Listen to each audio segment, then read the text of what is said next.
Welcome everyone. This is Dr. Clark from Center for Weight Loss Success. Today on Losing Weight USA, we're going to talk a little bit about probiotics.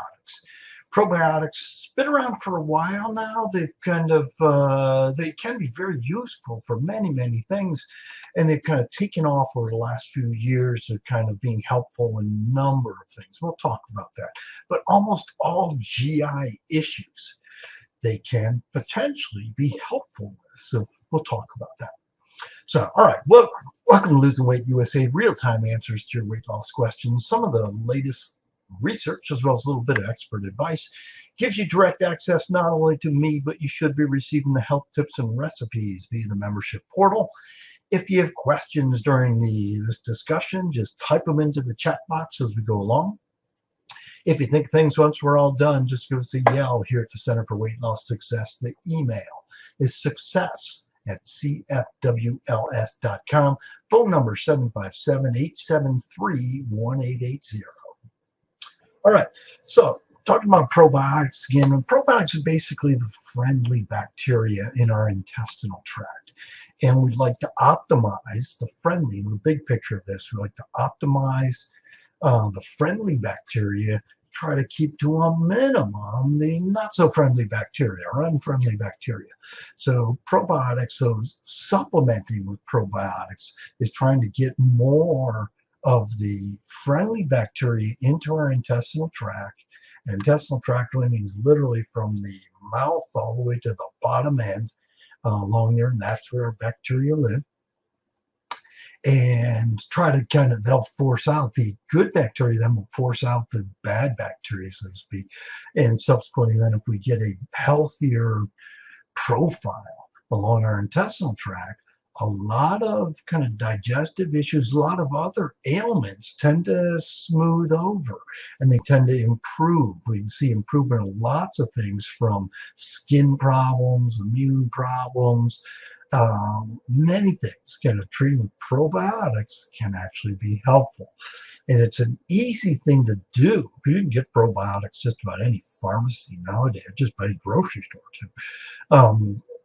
But you can get them fairly easily. They are one of those things we'll talk a little bit as we go along here about.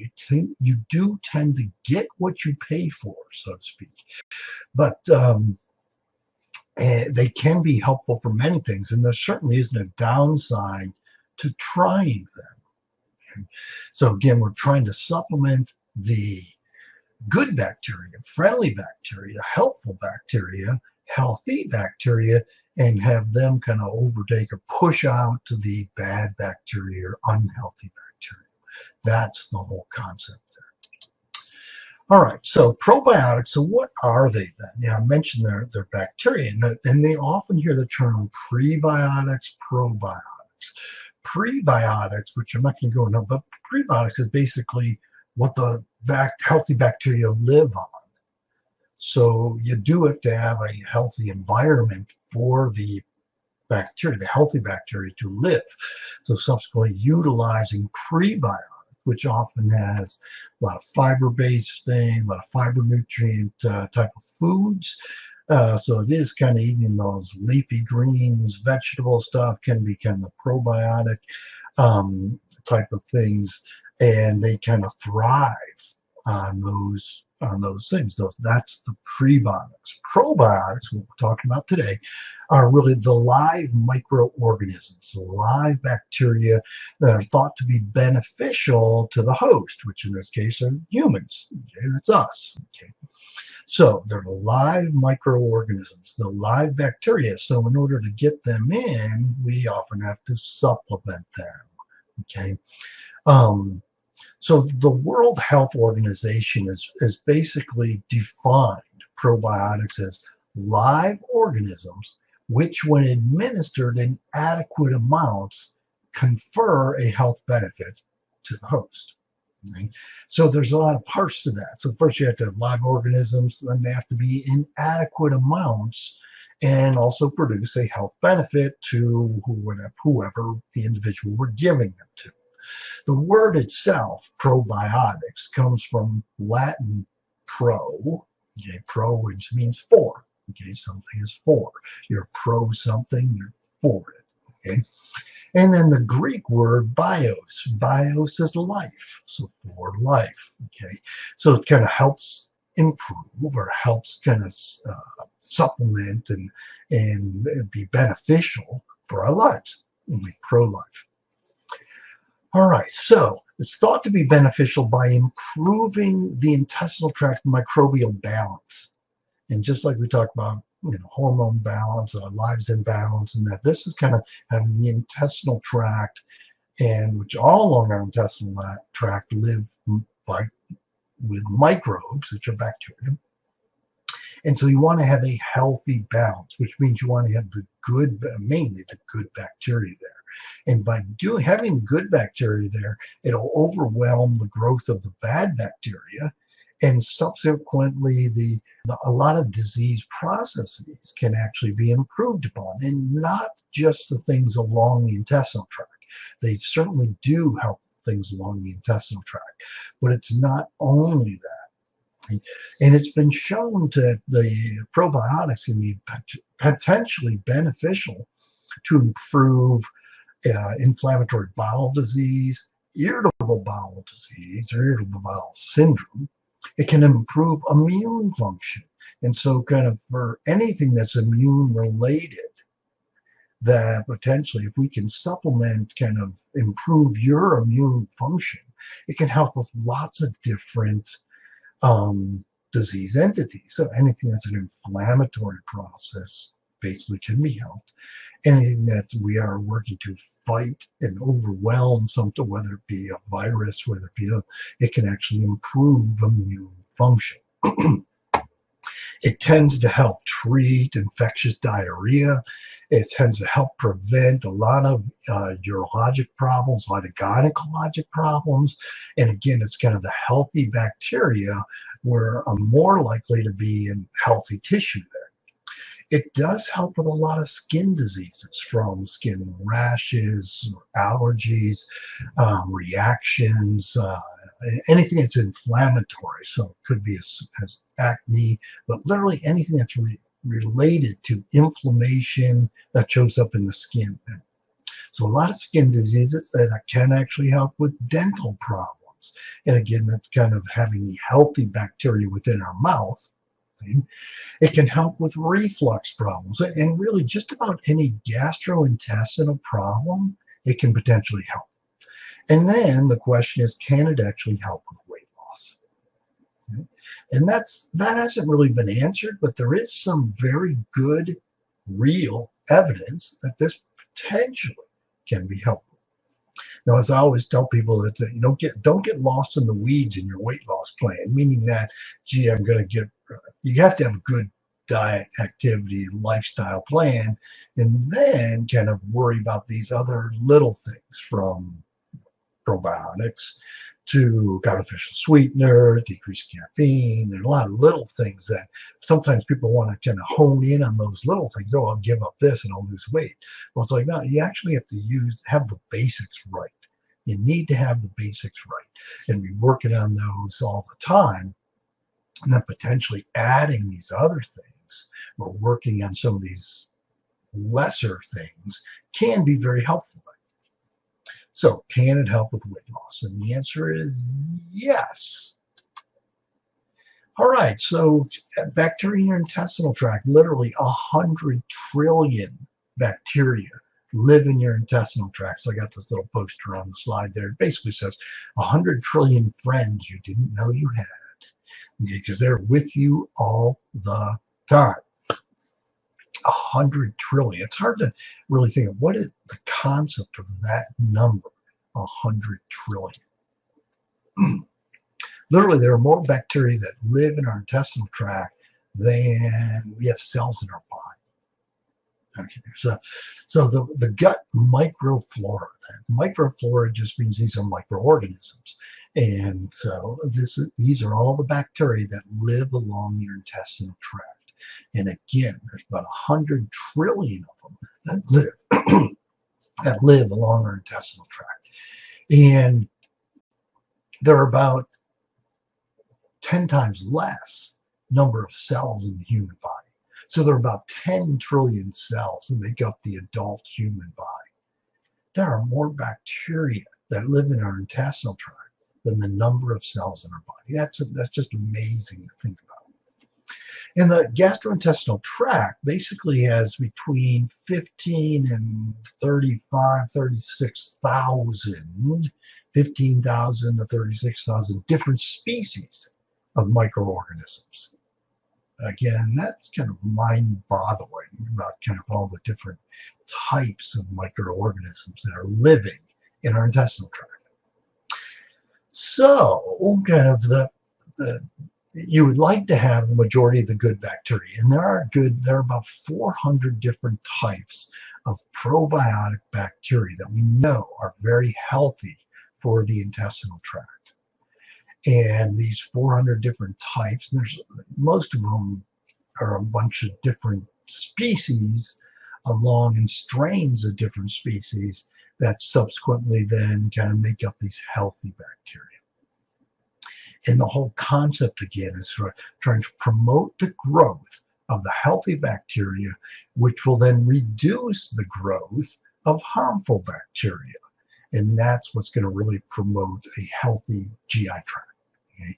And this can be helpful for diarrhea, it can be helpful for constipation, it can basically for gas, for anything along the intestinal tract, reflux problems, it can potentially be very helpful for. So the largest group of these healthy bacteria, these probiotic bacteria, are lactobacillus. And you see these all the time talked about, especially in kind of the dairy section of that. And a lot of people have problems with dairy. And if you do, you got to be careful with that. But then in cheeses and yogurt, you'll often see them as marketing on the label that has probiotics in there. Okay? Then that's usually going to be the lactic acid bacteria, and the best known is Lactobacillus acidophilus. Okay? Those, you may have heard that word, Lactobacillus acidophilus, and there's multiple species of that, multiple strains of that. But some other common ones you may hear of a Bifidobacterium species. There are a few really healthy yeast species. So not all yeast are bad. We often hear about yeast infections, and that's true. It can be yeast infections. But there are also healthy yeast, too, that can help kind of prevent problems, too. Each strain of these probiotics tends to have its own identifying number. Why do you care about that? Is because there are many, many, many different strains, and there are many different numbers associated with these strains, and different strains can actually be patented. I'll put a slide on this later or not.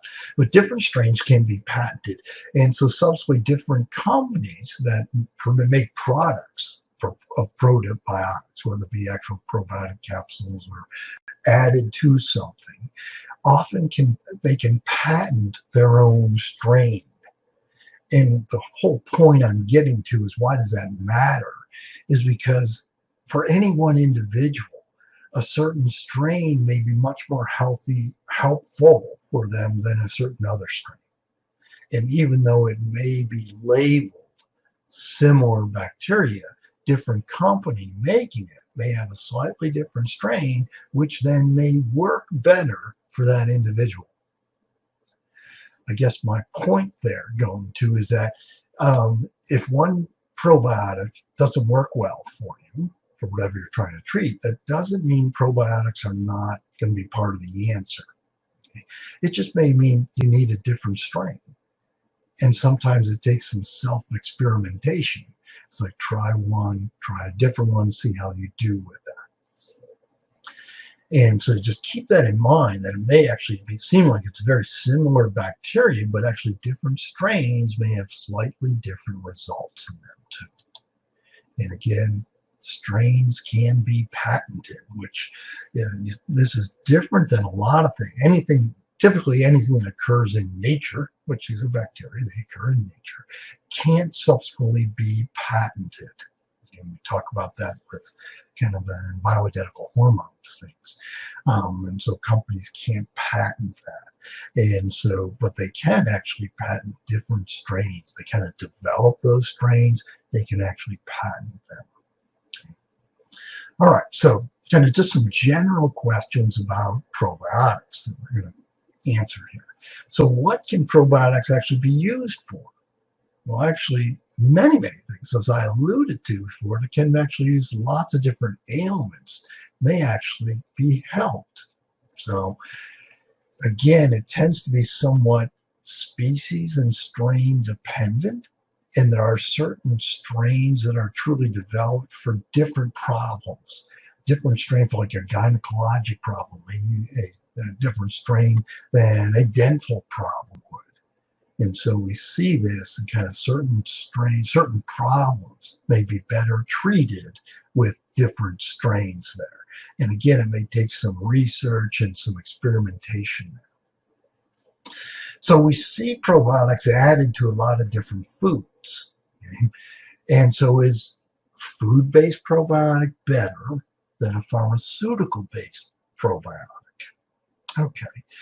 The thing with food is that they do have, they have healthy growing these probiotic bacteria within whatever it is you're eating.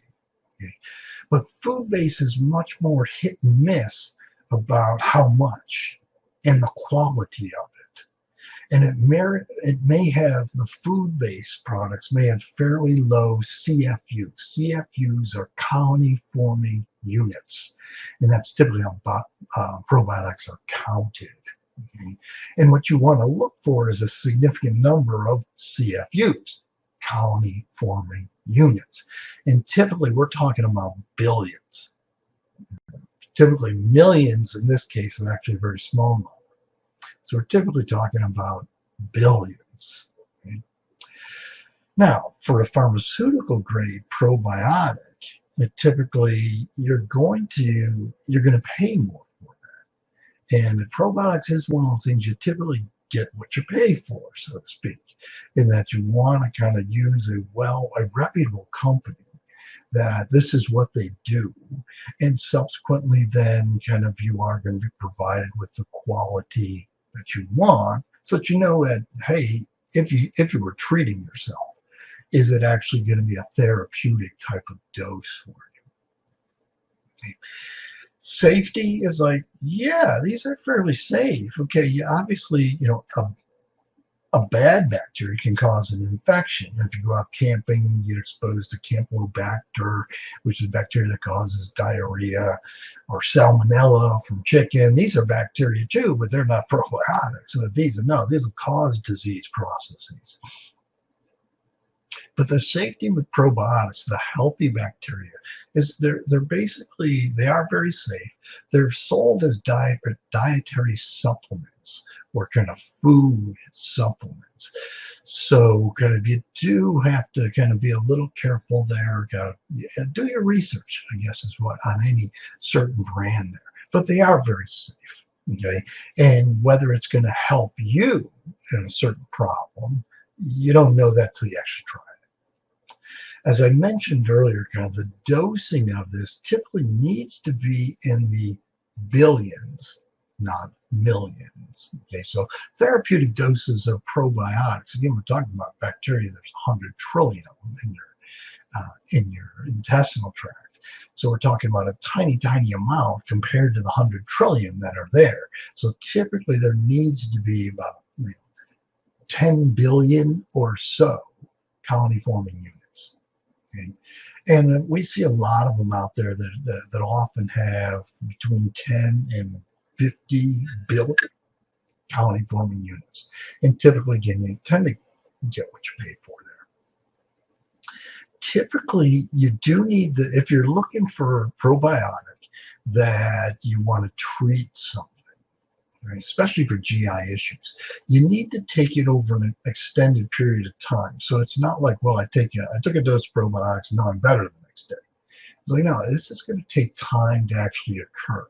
So one is like whenever you take anything in, okay, this any type of medication, whenever it's got to go into the intestinal tract, get kind of from a pill form of probiotic, typically the pill part of it has to be opened up, and then you're going to see the intestinal flora with these bacteria, and a lot of them are spores of bacteria, which means they actually have to develop and grow.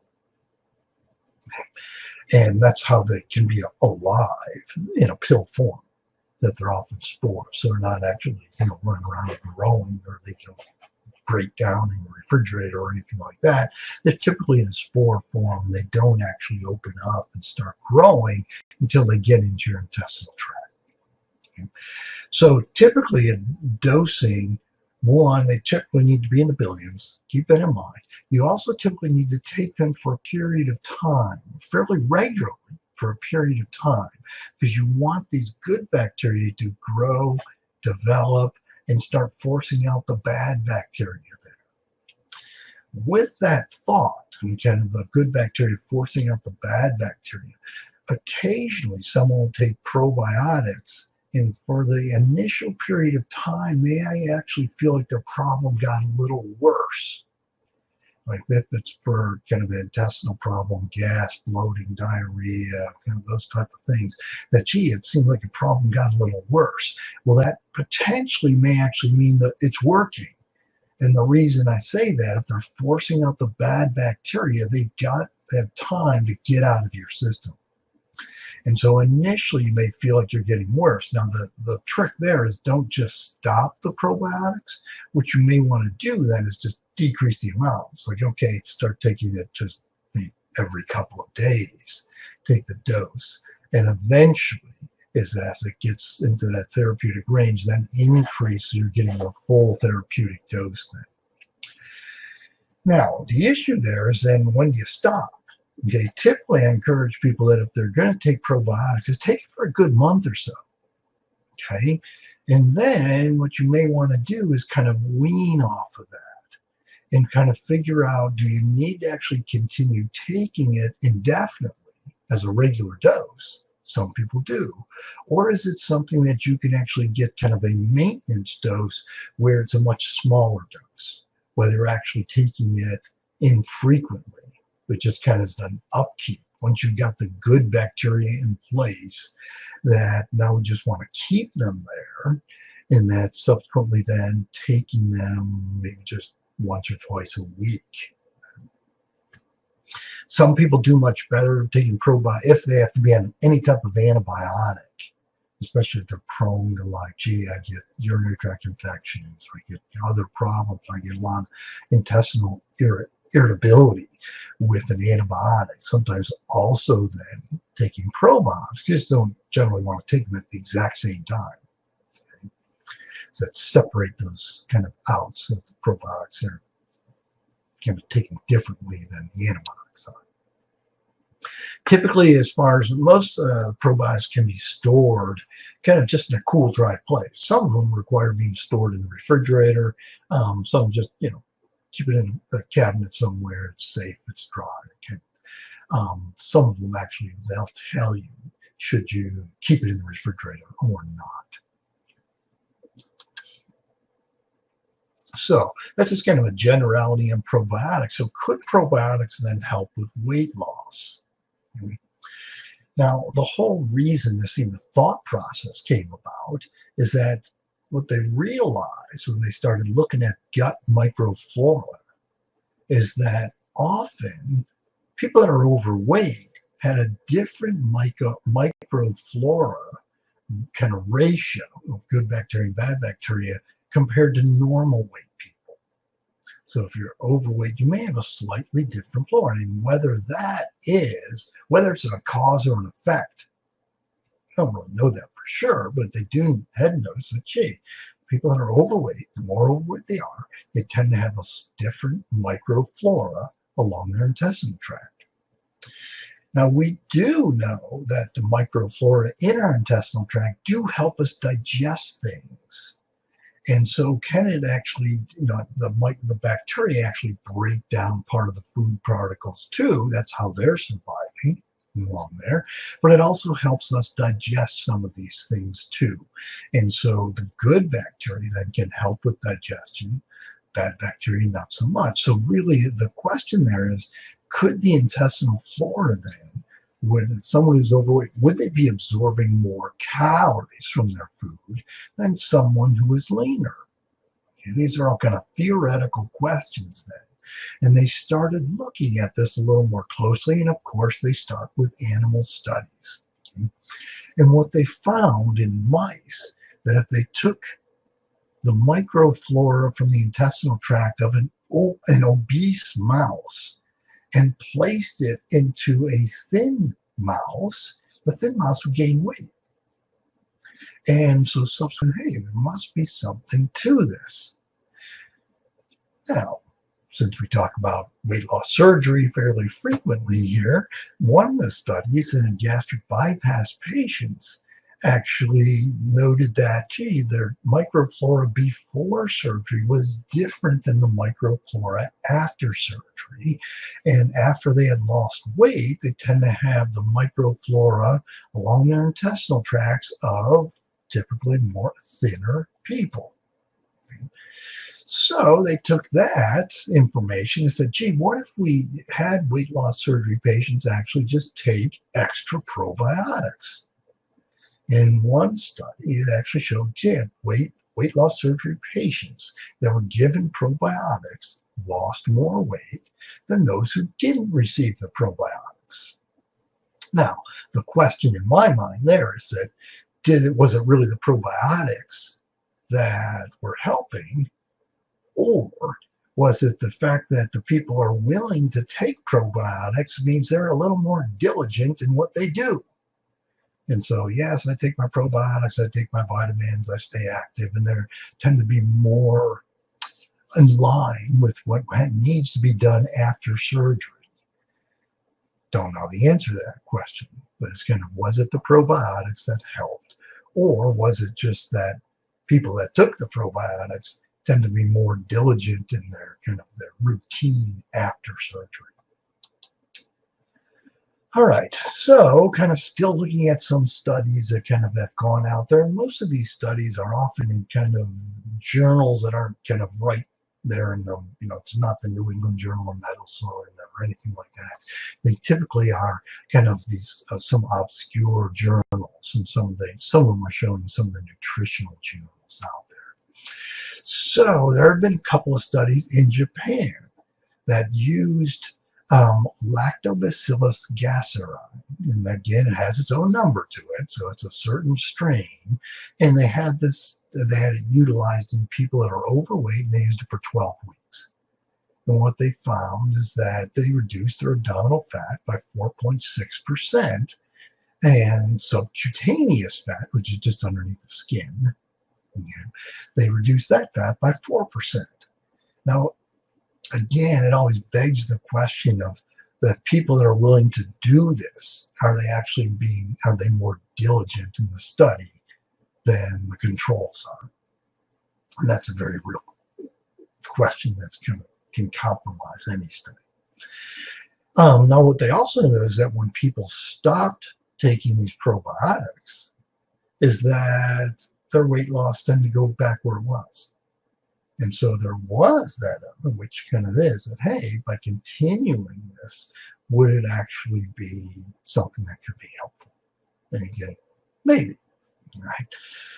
So interesting stuff, I guess, is what I think there is, that, and it can potentially be helpful, either for people, hey, I'm doing all the right things, I really have a good, activity, behavior modification, and diet plan going, and I'm trying to break through this, whatever it is.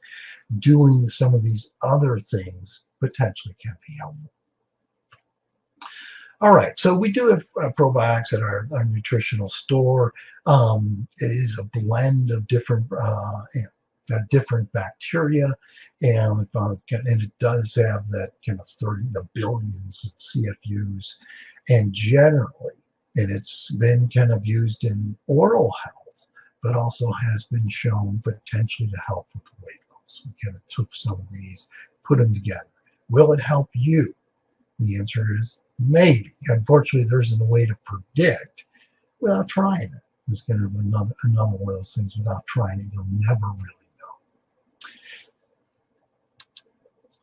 All right, going to finish up there with a little just a little cartoon of a person out there shopping for the probiotics in the health shop, and it says, hey, buy, how many millions of this bacteria and get one free.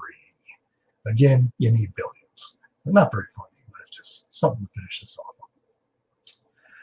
All right. Questions. Oh, I get a few tips for success. Anyway, I forgot about that. Probiotics, they're out there, and they can be helpful for many different potential health benefits. So there are some real health benefits, whether it be skin problems, whether it be acne, whether it be rheumatoid arthritis, whether it be GI issues. Probiotics have been found to be helpful. And it typically is different strains may be more helpful for different problems, and it does require them some research there. And also realize not all probiotics were created equal. You do tend to get what you pay for. But I am a firm believer that intestinal issues, GI issues, many of them, from reflux, bloating, gas, constipation, diarrhea, all of these things can be helped with probiotics. And everybody's going to be a little different how they react, but again, there's a lot of evidence out there for many different health problems, and especially GI issues, that can be helpful. All right, cost. Yes, cost tends to be related to specific bacterial strains as well as bacterial combinations, but then as well as how many colony forming units are there. Again, you need to be talking billions, not millions. All right, questions. Don't see any specific questions out there. We do have probiotics, but you can find probiotics in most pharmacies nowadays. Maybe you can find them in some grocery stores. Certainly it's added to a lot of different food products out there as well. All right, if you think of questions, you know where to find us here at Center for Weight Loss Success. You can text, you can call, you can email, you can stop by the store. All of that works.